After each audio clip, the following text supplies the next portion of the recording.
Okay, that should be it. So, let's get started the way you're used to. Hello everybody, I'm Nick. That's not gonna work because my clicker just died, so I'm gonna put it on the side and I'm gonna go with this. Hello everybody, I'm Nick, and in this video, no. Can I mention something, by the way? Anyone who works for YouTube, because the speech recognition things, I say I'm naked. I'm actually Nick, and in this video, I'm not naked in this video. I mean, you couldn't know because I could have no legs, but now you can see I actually do have them. So lucky you. So welcome to NDC London. How many of you are here for the first time in NDC London? Fantastic. And how many of you have been here before? I guess the rest of you, but how many of you have been here more than 3 times? Wow, your companies are paying for training, amazing. Mine sent me only once. That was fantastic. So yeah, just a quick introduction. We're here to talk about logging. Kinda, it will all make sense as I keep going. But let me just quickly introduce myself. Hello everybody, my name is Nick Chapsas. I make YouTube content primarily after a career in both as a software engineer and an engineering manager here in London. Just a quick question, how many of you know me from YouTube? Fantastic. Those of you who didn't raise your hand, take your phone out right now and subscribe. It's free and it makes me feel nice and warm inside. I'm a bunch of other things that don't matter, and then the last thing does matter because it actually pays the bills. I'm a founder and author of the course platform called DomeTrain. Think Pluralsight, but better. Okay, that's an exaggeration. We're getting there.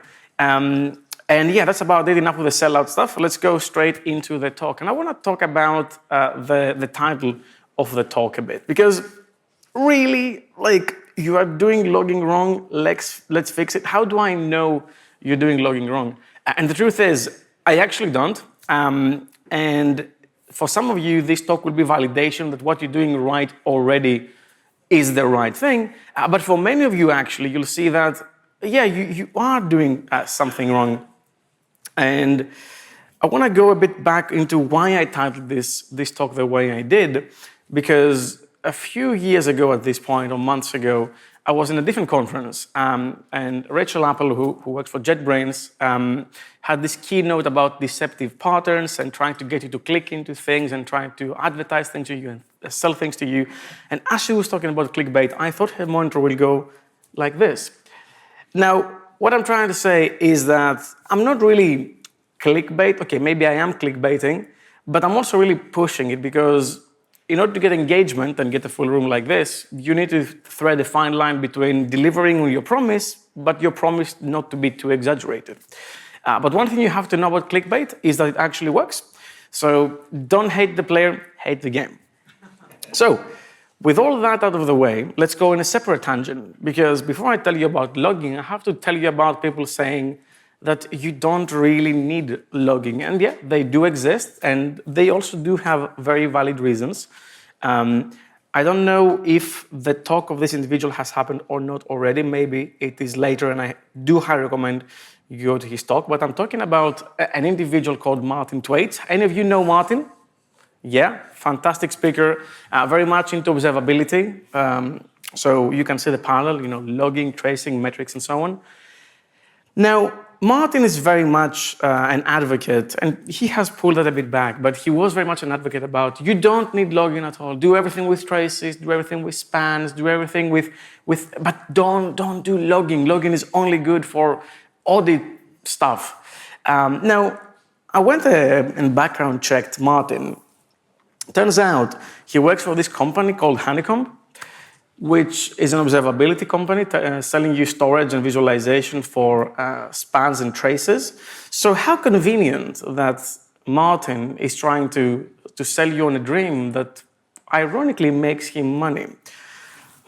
So what I want to say is you have to be very cautious when you see bold claims like you don't need logging, don't use it at all, background check people, see people, because everyone on this stage, both me and anyone else, are here to sell you something. On a completely unrelated note, I have this course about logging on my website for $99.99. You can skip this talk and go somewhere else. I'm joking, of course, stay here. So let me tell you about what this talk is not about first, because it's very hard to explain what it is about.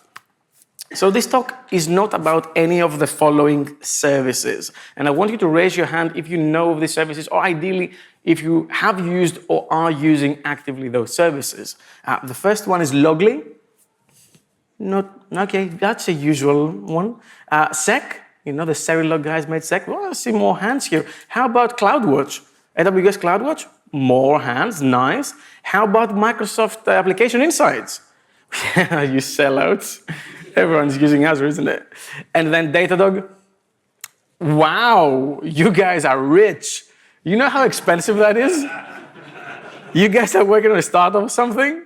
Yeah, I use that, and wow. They need to sit down with us and have a talk about how many logs we're sending, because they said, you're paying us too much money. Have you heard a company selling a product say you're making us too much money? At this point, I would have a joke about GCP, the cloud platform, but I don't think anybody's using it. Actually, any of you using GCP? Two of them. Good one. I'm sorry. Anyway, so the talk is about this, actually. The talk is not about where you're pushing your logs eventually. The talk is about the code you write to generate logs. And we'll cover both the built-in log provider, but also things like Serilog. So ultimately, this talk is about the C# I'm going to show you, but also at times you're going to think that I'm trying to sell you a performance talk as a logging talk. I need you to understand that at any point, is performance the reason why we're doing any of this? But the way it was designed to work by Microsoft is very much, and by that I mean the good way of doing things, is very much performance driven, because logs are strings and generating strings is very, very, very expensive. And the vast majority, many of the optimizations that .NET has and still having in its latest versions are optimizing string allocations. So ultimately, this is all about the real world. And I don't want you to think like, oh, what he's talking about, pretty much optimization. I just want to push some logs into some service. It's none of that.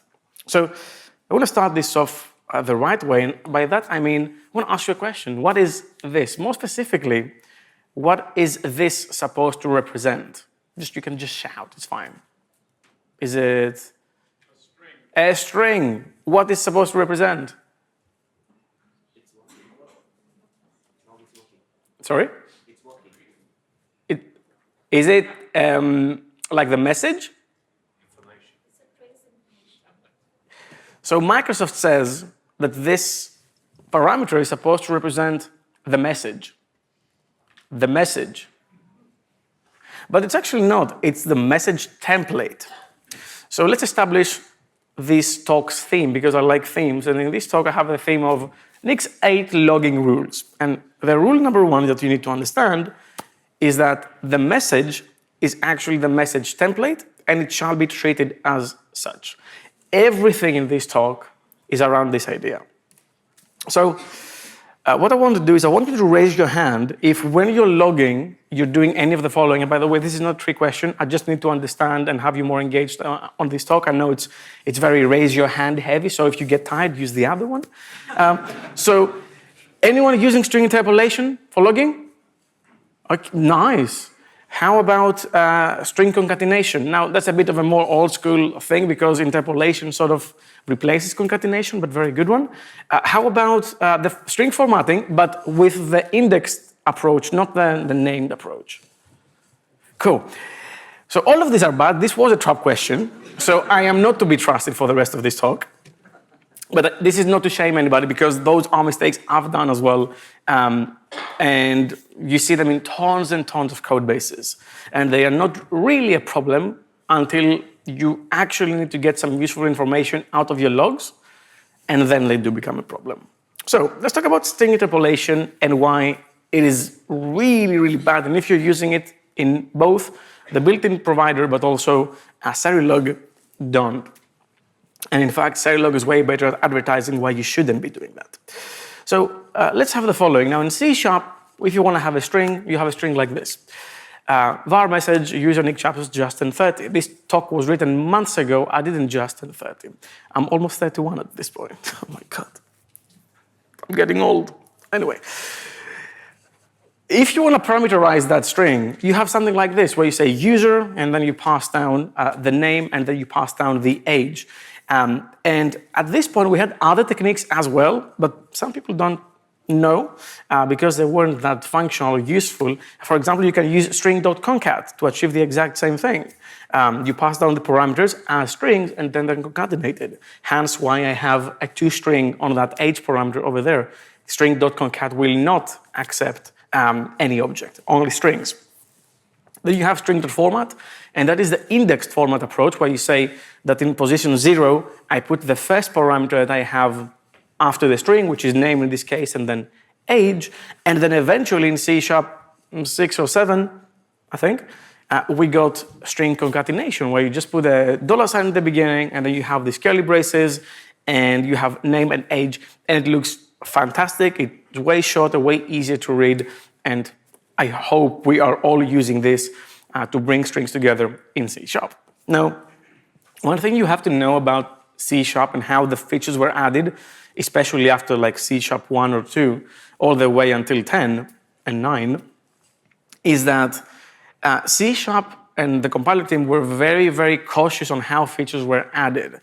In fact, the CLR, the common language runtime, which is what is running C#, because C# compiles from C# to intermediate language or IL, and then the CLR is picking that IL, and that's what is running. They really didn't want to touch this CLR because the CLR was shipping within a framework, and any mistake on the CLR, any potential bug, means that it would be virtually impossible to fix it or update it automatically without having the user either to download something manually or ship a new service pack version of Windows XP, I don't know. So they were very cautious on how they were adding features. And what you need to know is during this period, basically every single feature that was added in C# was added through something called syntactic sugar. And string concatenation is no different. That's a cocaine joke, by the way. So the string interpolation looks like the top thing, but actually until C# 10, it was converted behind the scenes to string.format. So any code you wrote behind the scenes was actually compiled like the bottom line. And now there's a big problem with string.format and also string.concat, as a matter of fact, and that is this. Object arrays and also params, the params keyword until very recently, I think, and it's getting improved even further actually, our performance issues are really bad. They can really mess up your code. Side note, if I go just quickly back, that's not how strings are compiled anymore. We're going to touch on that as well in this video. But if you're in C# 10 or before, that's very much true for you. Also, side note to the side note, C# now is touching the CLR because of how .NET is shipped with different support patches every 2 weeks, sorry, and different LTS and STS versions. So things like generics on attributes and the virtual abstract static thing on interfaces, those are all CLR heavy features. So they're not scared anymore. Now, I want to talk about how C# deals with memory, just so you can understand why all that parameters and object arrays thing is bad. And memory is allocated in 2 places in C#, the stack and the heap. Nick. Well, trust me, it all makes sense. So let's take a look at this example. That's a stack example. Now, I know that technically there's more to what I'm going to say behind these things when it comes to memory and optimization, but stick to the core thing. I know I could be very pedantic and explain every little detail, but that wouldn't be interesting, or at least it's interesting to me. So you have something like this, and we have an integer, age 30, we have a GUID, which is a struct, and structs, and both integers as well, are value types in C#. And then you have a point to that for the argument, for this argument, it is a struct as well. And a struct, again, is a value type that contains 2 parameters, and 2 integers in this case, which are both value types. So if I was to allocate this in memory, I wouldn't have to go outside of this method because everything in this method is self-contained memory-wise, and it's not leaking into anything else. It is not returned to something, it doesn't go anywhere. So if I was to take a look at the memory here, I would only need to use the stack, and what I would do is I would put the different parameters of this method and their values in different positions. So 30 would go in position 0, the GUID value would go in 1, and then the parameters in 2 and 3. There's a bit of more there, but fundamentally that's what's happening. The good thing about this is that the moment we're out of this method, the stack frame, which is the frame that contains this information of the stack, will almost immediately pop and disappear. This is not garbage collection. We will just dispose that memory. We know we don't need it, so we just reset it. We don't have to pause the universe of this app to say nothing moved because I need to kill this memory because nothing refers to it, but rather I know I'm outside of this method that needs to use this memory, so I'm going to just nullify it. Now, that is a very, very efficient process, extremely efficient, both allocating this memory and disposing it. Now, when you take a look at the heap, things are different. In this case, I have a person class and I have a point2d, but this point2d is now a class. It is not a struct. In this case, both of these things are reference types. Now, reference types are allocated always on the heap, no questions asked. Now, what is the heap? The heap is, did you use the cloakroom here? I think there's a cloakroom when you go and you say, take my cloak, and they take your cloak and they give you back a tag that says a number, and then you go back and eventually you go and pick it up. That's basically the heap. So what happens is memory will be allocated in some location, and you can go ahead as a reference type and do another thing over here. And then immediately you'll be given a number. We call that an address. And when you need to get that item back, you're going to go back and say, I have this address. Do you have the person object? And you're going to get the person object and do something with it. Now, what happens is that reference, the person object in position 00, EB, whatever, might be set to null at some point. We don't need it anymore. It's done. We set it to null. We move on with our lives. If you do that and nothing points back to that address and the value is null, then a garbage collection will be eventually triggered due to memory pressure, and that position will be cleared so it can be reused by something else. So that's why your memory goes up and down and up and down and up and down in the app. And that's how the heap works. The problem with this is that to do this cleanup process, we kind of have to pause the universe. Everything in your app freezes. Nothing moves. Only the garbage collection is running. It's picking up things. It's disposing them. And it's also moving them around to different generations and different locations within the same generation. I'm not going to go too deep into garbage collection, but just so you know, it's a very expensive operation.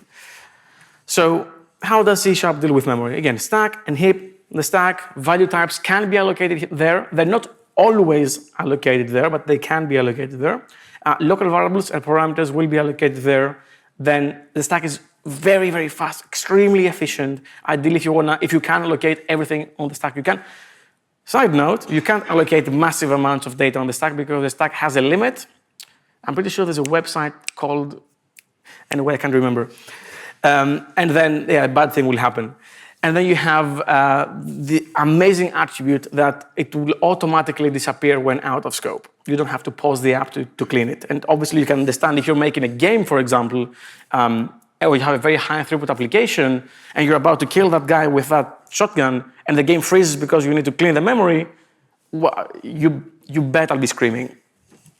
So the heap reference types always get allocated there. It's a big pool of memory, and it needs to be garbage collected and micromanaged in a way. And boxed values or boxed value types will always get allocated there because they turned into a reference type. What are value types we're going to see in a second, and what is boxing. But first, I want to make very, very clear that the way .NET is really, really fast, and by the way, you probably have seen this. It's extremely biased and kind of dishonest, but Microsoft made it, so you can imagine why. But the way they achieve subjectively aspects of this is very much by removing heap allocations. They don't necessarily make C# faster, they just make C# and .NET allocate less by default and be more efficient. Things like regex, things like all the BCL types, adding span overloads, if you know what span is. If you don't know what span is, check it out on YouTube. I know a guy. So this is very much true to a degree. And if you want to know more about how they achieve this, and it's very much reference type and allocation heavy, I had a chat with Stephen Taub, who makes this 200-page book every year that he calls a blog, which always crashes my Google Chrome. But great blog, don't read it, just read the too long didn't read. In that podcast, I pretend like I know what he's talking about, as you can clearly see. I was blinking, by the way, I wasn't sleeping. But one of the biggest things he mentioned is boxing. What is boxing? Well, boxing is the following. And again, ignore the fact that the compiler will actually optimize a lot of this out of the equation. But let's say we have something like this, where we have an integer age 30 and we return that age. Now, this value over here, how will it be allocated on the stack? Well, I don't really understand intermediate language or IL, but I will show you enough to sort of kind of understand it. It looks like this. So that value over there will be put in position 0 of the stack for an integer. So enough room will be made so an integer can fit in that location, and we're gonna put that there. Now, what is boxing? The same thing as before, but I'm implicitly converting that integer to an object. Now, you can do that in C#. You can implicitly convert any type to an object because any type can be an object. But the thing is, if you do something like that, what you're going to end up with is the same put this in this position situation, but also a box instruction to wrap the value type into an object which is a reference type, and then put that basically in a box and on the heap. So not only are you allocating that stack value, you're also allocating effectively a copy of that value into the heap, which is the expensive memory part of C#. Now, there's the opposite of this, because you put it in a box, eventually you might need it back. If you put something in a box, you have to also unbox it. So all of these processes take time. Not only do they take time, they also require garbage collection. So tons of garbage is generated with small things like this, small innocent-looking value types that eventually get boxed. You have a ton of boxing, and then you have a ton of strings out of this equation as well, especially if you use string interpolation or concatenation or formatting. More boxing means more heap allocations, more work to set and retrieve values, which means more garbage collection triggers, which means more pausing to clean things up, and you end up with a very inconsistent running application or API. And then more strings mean more allocation, more garbage, more pausing. But Nick, string interpolated handlers fix that.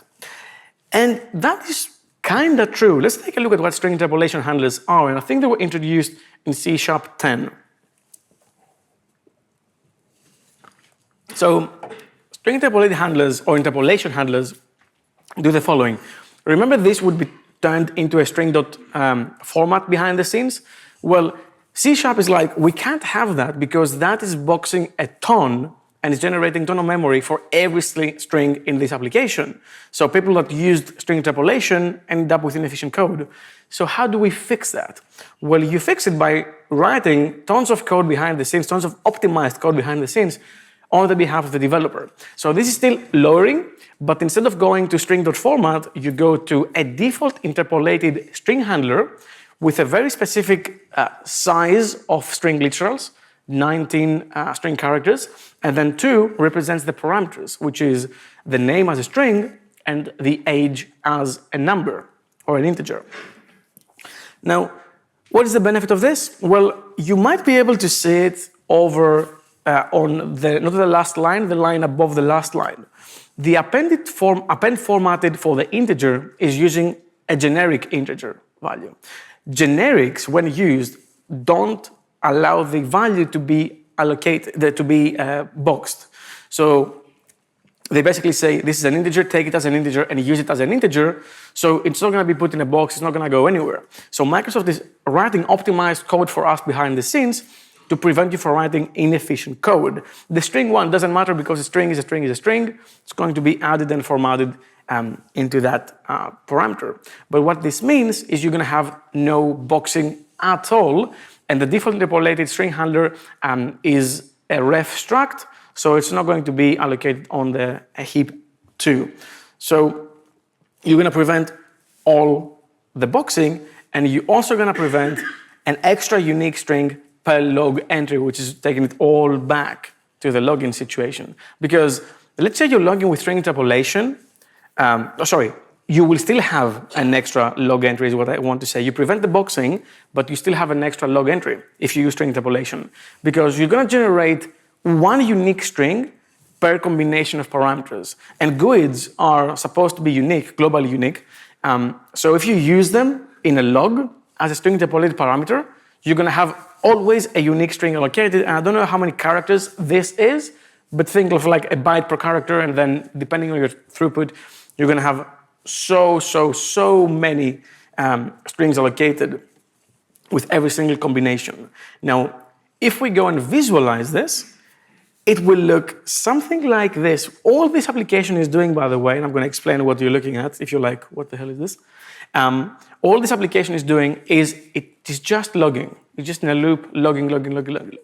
So it is allocating all the way to 16 megabytes, and then you can see a micro pause over here in this red. That is time your application is doing nothing but collecting memory.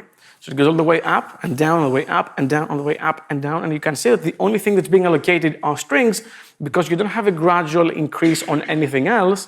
It is just heap generation 0, which again, very efficient generation of garbage or of memory, but it doesn't mean it is free or cheap. You're still doing something you could have prevented if you used message templates correctly. So, rule number 2, I shall not use string interpolation or string concatenation ever in the message template. But what should you use instead, right? It's good to tell you what the problem is, but I need to give you a solution. Hence the let's fix it. So, let's introduce structured logging. And if you know what structured logging is, have heard the term? Yeah, fantastic. Well, you're in the right room. So consider the following. We have, again, a logger.log method where we have string interpolation, ID, and status as parameters.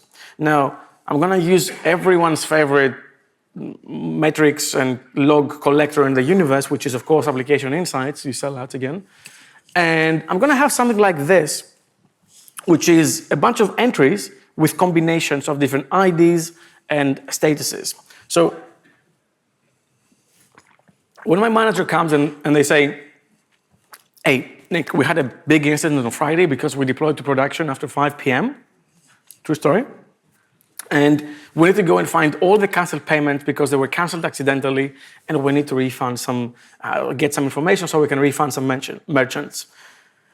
And I say, that is fine, I'll find all canceled payments because I can see from those logs they all end with the status. So all I need to do is go and say, oh, traces where message ends with canceled. And then I'm going to order it by timestamp and we're going to be good. And my manager will be really, really happy and I'm going to get the pay rise in my dreams. Now, they come back because something happened again. We deployed in production again on a Saturday this time. And they say, hey, tell me what happened to the payment with ID, whatever it is, until it was canceled. Now, I do want to remind you, all I have to go with is this. So what I might end up doing is write some very complex regex to try and isolate the ID and parse it and return it and retrieve it. But ultimately, it's going to be really, really sad. Now, what I want to do is do the following. Instead of using string interpolation, I'm going to use a structured log. I'm going to use the message template as it's supposed to be used. So there is no $, as you can see over there at the top. I still have the highlighting because my ID will recognize that parameter as a message template parameter. And I'm going to put the payment ID and the status as parameters in the template. And then I'm going to pass them as parameters in the same way I did before, ID and status. And if I do that, what's going to end up being pushed into application insights is still the exact same thing. So payment with ID failed because whatever. Now, if I click on any of these logs, which isn't something I could do before with that granularity of information, is I can get the following. I have not only the category name, connection ID, and all that which I had before, but I also have the original format of that log, and I also have the payment ID and the payment status as individual values. In application insights, those are called dimensions, and those are custom dimensions.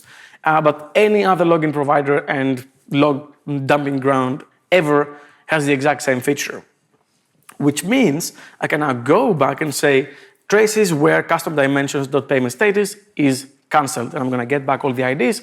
I can then isolate the ID because I can isolate that payment ID from that parameter, can take that, take it to my manager, and everyone's happy. Now, you can do other things as well. You can use original format. You can use the event ID, which in my opinion is recommended because the original format can change and the event ID hopefully doesn't change. But I do hear someone over there saying, Nick, this is still boxing, right? Yes, you will still box because the ID and the status are still value types that will be put in a box because they're passed as an object array parameters. And that is true, but it does mean I'm only going to allocate a single string. I'm not going to have to allocate the computed string and lose those parameters. Instead, I'm going to allocate one string for everything. And by the way, this string will be reused across my entire application because it is a string literal and will be interned into the application, which means that it's going to be allocated once in the beginning of the application. And then everything that needs it will say, what's the address for that string? And it's going to be reused. I'm not going to have it once every single time. That is not something you can do with all of the other computed strings. If I go back here to show you what I mean, each string allocated here will be allocated once and it won't be interned. One of the biggest misconceptions is that once you allocate a string, even if it's computed, if it has the exact same value again, you're going to use the same string again. That's not how it works. It's only true for compile time string literals. And yes, you can use string.intern to eagerly intern a string, but you have to be very careful with what you're doing. It is a very expensive operation to do. So if we go back all the way here, we're going to accept the fact that, yes, this will box. So, rule number 3, I shall use structured logging and give good names to my parameters. That's also extremely important because you don't want these parameters, the payment ID and payment status, to just be, for example, ID and status, because they're universal in that application insights instance. So if you have a payment ID and then you have an order ID and then you have a basket ID and whatever, and you say that all of them are IDs in your structured logs, you have no information to filter them.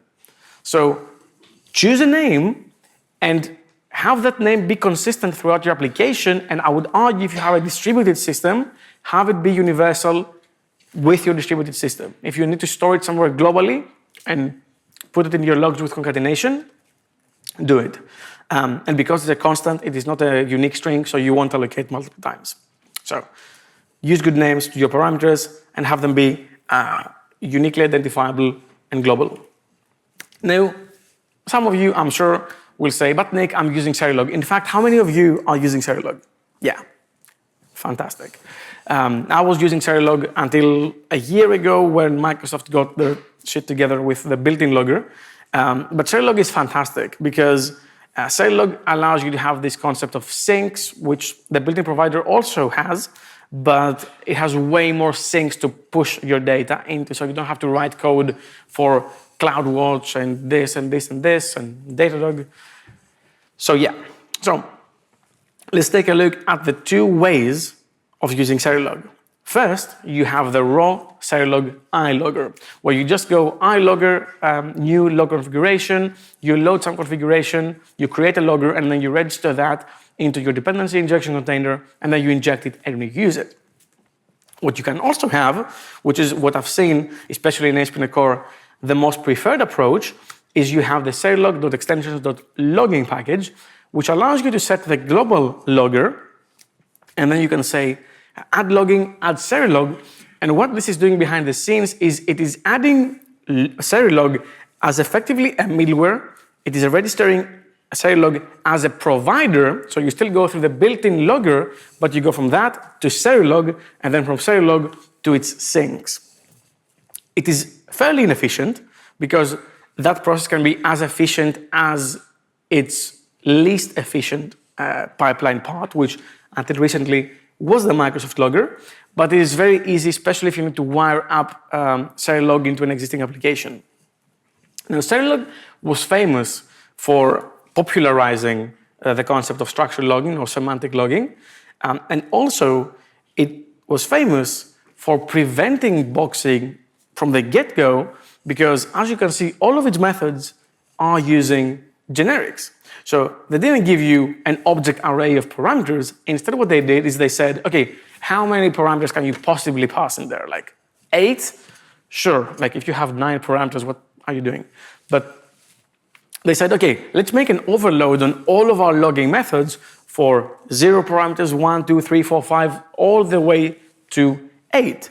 And they prevent logging, except Serilog doesn't really prevent it. So let's talk about the log level to understand why Serilog doesn't prevent boxing.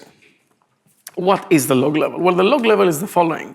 Both the Microsoft logger and the Serilog logger have this concept of an enum representing how severe that log entry is. So on the Microsoft camp, you have traces, which is 0, debug information, warning, error critical. Critical is the app went kaput. And then you have a none at the end. So if they want to add another one eventually, it's going to be after none, which is very weird. I don't think they will. And the reason why none is there in the first place is because the way log levels work is like a threshold. So you increase the threshold, and if you increase the threshold all the way to none, which is above critical, you basically log nothing. So you go from more granular to less granular. Serilog, on the other hand, has verbose, which is trace, same thing, don't get confused, debug information, warning, error, and then for critical, they have fatal, which is a bit grim in my opinion, but it was made by a German developer, so I do understand it. But what you can do is you can take that and you can assume that any log message you're pushing or trace you're pushing is associated to a log level in both cases. And then if you made any .NET app ever, you would know that you have this logging block in your app settings.json that contains some default log settings for your application. And usually if you make an ASP.NET Core app, it looks like this.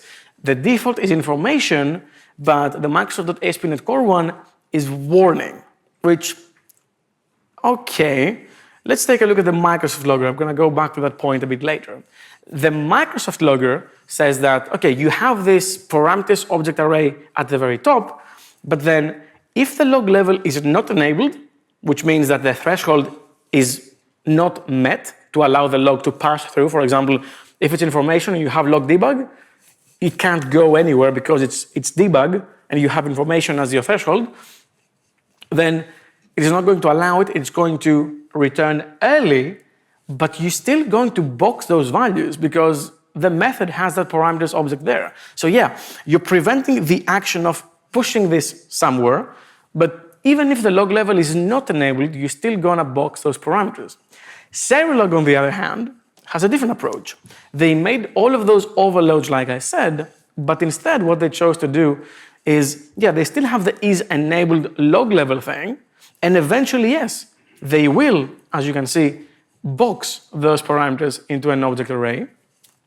But the benefit of this is that they will only box them if you actually need to use that log entry. And if you do use that log entry, well, the least of your concerns is the boxing, because the act of logging and putting this into a list and reusing it later is way more expensive than the object array you're going to allocate. So ultimately, this is all about preventing unnecessary work. Now, you can do the same thing if you want to. You can make your own log payment failed method, and you can pass down the logger, the ID, and the status as compile time parameters, and then in your method, you're going to have your log information method, which then means you can do something like this. You can say, if the log level is enabled, return early. Now, am I saying you should go ahead and do this for every single one of your logs? God, no, it's very convoluted, it's way too much. But if you have an extremely hot path with many, many, many logs that you really, really need, then rule number four, you shall consider boxing or prevent unnecessary boxing for inactive log levels.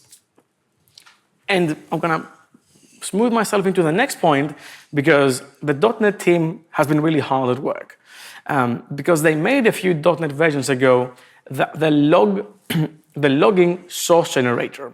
Now, source generators were introduced in .NET 5 in C# and .NET, and what they do is they can take some information, for example, an attribute, as you can see over here, and then the level and the message template, which they still called message, even though they know it's the message template, which I like because they are wrong, but they're consistently wrong, which, if you want to do something, do it bad, but consistently. And then you can make this static partial void method without anybody. There's a semicolon at the end of this line. And then you can still go ahead and say logger.log payment error and pass ID and status as parameters, because behind the scenes, the logger or the logger source generator will go ahead and implement that method for you. So what you're going to end up is something like this. You're still going to have an event ID, event name, the message, but you're also going to have the payment ID, and you're also going to have the payment status. So why is this so awesome? Well, it's so awesome because what's going to happen behind the scenes is this. And this is code you didn't have to write. All the code you had to write is that one line of code and then put an attribute on it. So let's take a deeper look into what's going on here, because I can understand this is quite a lot. So first, we have to see that, Microsoft says Nick is in fact right. You should be checking your log level to see if it's enabled or not. Then what they're going to do is only in that case go on and call that log callback. And I should point out there's no boxing, no allocation, because you have a compile time parameter. You don't even need generics for something like this. Now that log callback, as you can see over here, is a static read-only action, which means it's a cached thing on startup and it's going to be reused. It acts like a method in terms of your application. And there's an action that is using generics, and generics are not boxing. Now that method is using logger message.define, which, by the way, even before .NET 5, this is how Microsoft was creating logs behind the scenes for them, because they needed them to be very, very efficient. Now they just made the process of making those logs and enabling them public to everyone. So you have the logger message.define, it has two generic parameters, and then everything is passed in, as you can see over there. Super efficient code. You can technically write manually, but you don't have to. And even if we go inside this method deeper to see what's going on, you'll see that the log values formatter tailored for this log message was made, and you have the log method, which behind the scenes is doing a second check if it's needed, and then it's using a log values object, which is a struct, which doesn't allocate. So it's basically extremely fast. So if you do need to have extremely efficient logging in your hot paths, then you shall consider using source-generated loggers.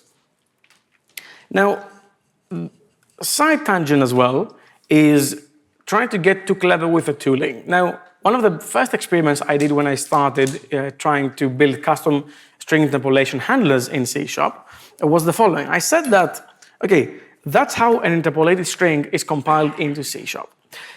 But the thing is, the way to make interpolated string handlers is open to anyone. Anyone can go ahead and do something like this. You can make a ref struct, you can give it a name, you can mark it as an interpolated string handler. There's no interface to implement, it's all duck typing. And then you can write your own way to accept an interpolated string and pass that in a special way. And what I did is I made a method in that class or in that struct, which looks like this. I have an append formatted method which accepts a generic, so no allocation. then I'm using the caller argument expression attribute added in .NET 5, I think, which all it really does is it says whatever you pass into this method, capture that as a compile time string. Not the computed version, but whatever you're passing. And because in logging we're passing the argument name, all I'm saying is capture the argument name and then hack your way around turning it into a compile time string, which is what I'm doing with the append formatted method underneath. I'm taking that, wrapping it in curly braces, and then building my own interpolated string. And then you can have something like this, and log information method that isn't an extension to the logger, but it accepts a ref of login interpolated string handler, which this basically accepts a string, but it needs to be an interpolated string. That's all there is to it.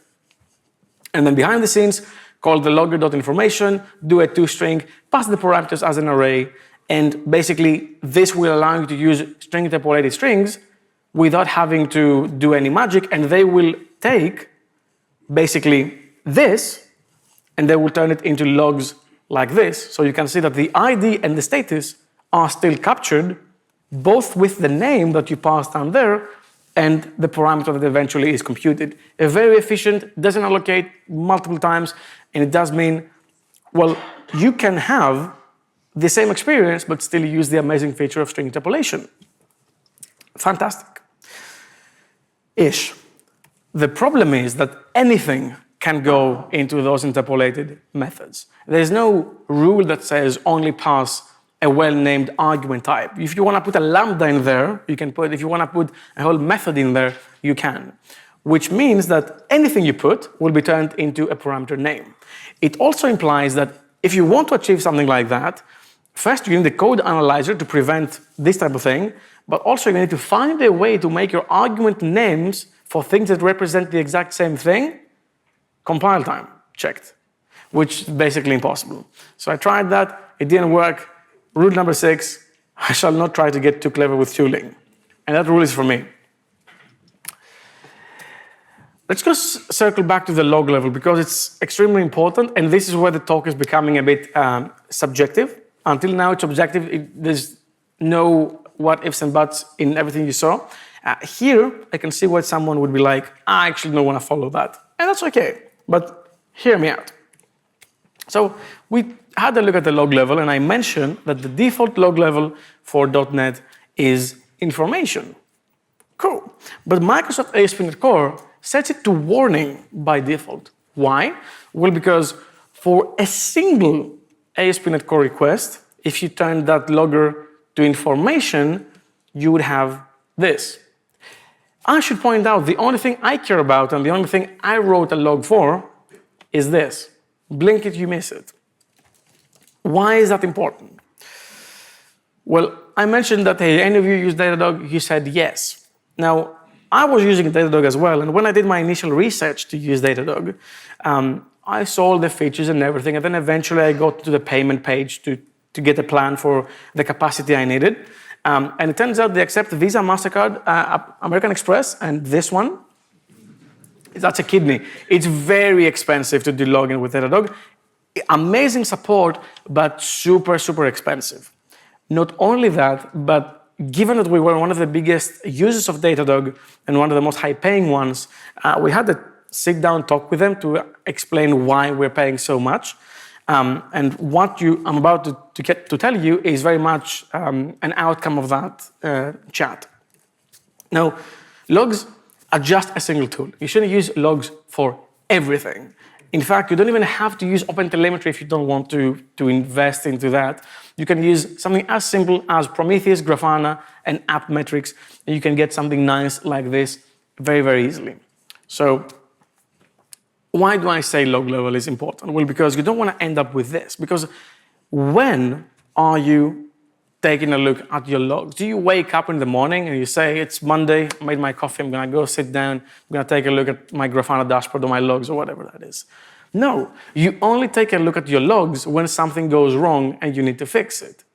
So what I would argue is, well, you're trying to see what happened to that request, and the important things are probably of level warning and higher, or error, or critical.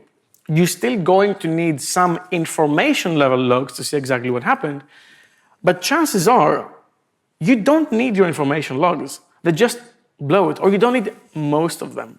Or you don't need all of them from every different domain. Because if I go back here, the circled thing over here is what we call categories, log categories. If something is very important and it needs to be of information level, make a category, inject that categories level in that method, and push sparingly those information logs. But for anything else, especially the default, the best practice, in my opinion, is to set that to warning. This will also allow you to control what you're logging and only log what really, really matters. So, and that's something we've actually tried and done, and not only did it reduce our logging bill by like 99%, it didn't have any effect in how we troubleshoot issues because, again, you only take a look at things when they break, and you have enough information, especially if you have some capacity of metrics as well to see what went wrong. So, rule number 7, I shall consider using warning as the default log level. I'm going to circle back just a little bit to the initial point about performance, because this was a very performance-heavy talk. And I'm sure you have seen this quote before, you've heard of this quote before, premature optimization is the root of all evil. In my opinion, the root of all evil is misinterpretation of this quote when used to basically just stop any responsibility or take any responsibility out of us in order to do the right thing. It's not even about writing code or performant code, but actually doing the thing right. So don't think that anything you heard here today is about the performance. Performance is a happy accident, but I'm sure you can apply everything you learned today on anything related to, well, strings really, and boxing and memory. I want to wrap this talk up with a question, which is, why do we log? And you might have gotten it, especially with the last point I mentioned. But we actually log to tell a story. We tell a good story, the story of usually how we got here, and here is usually how did the request fail. And you have to treat logging and writing logs in your applications as if you're a storyteller. By the end of this trail, if you put everything together for a single request, it should all make sense. Now, there are books, and there are also good books. Notice a difference? You don't need the bloat. You don't need that much information. You can achieve a lot with little, especially in logging. So what I want you to be with your logging is I want you to be laconic. Now, laconic is an aspect of Spartans. I'm Greek, so I know this very well. So Spartans, not these ones, not these ones. So Spartans were known for being strong fighters. They were training for a very, very young age. But they were also known for being laconic, meaning that they were using very few words to express themselves. That didn't mean they wouldn't use enough words. They would convey whatever they wanted to convey, but they didn't have to be like, oh, they would just say a few words and people would get it. Economy of words, spend less time talking, spend more time doing. So the way I want you to think about logging, how to think about logging is the following. I want you to log accurately with descriptive and short names. I want system-consistent parameter names, and I want a properly utilized log level for any of our logs. So rule number 8, I shall only log what's necessary to tell a good story. Thank you very much and keep coding.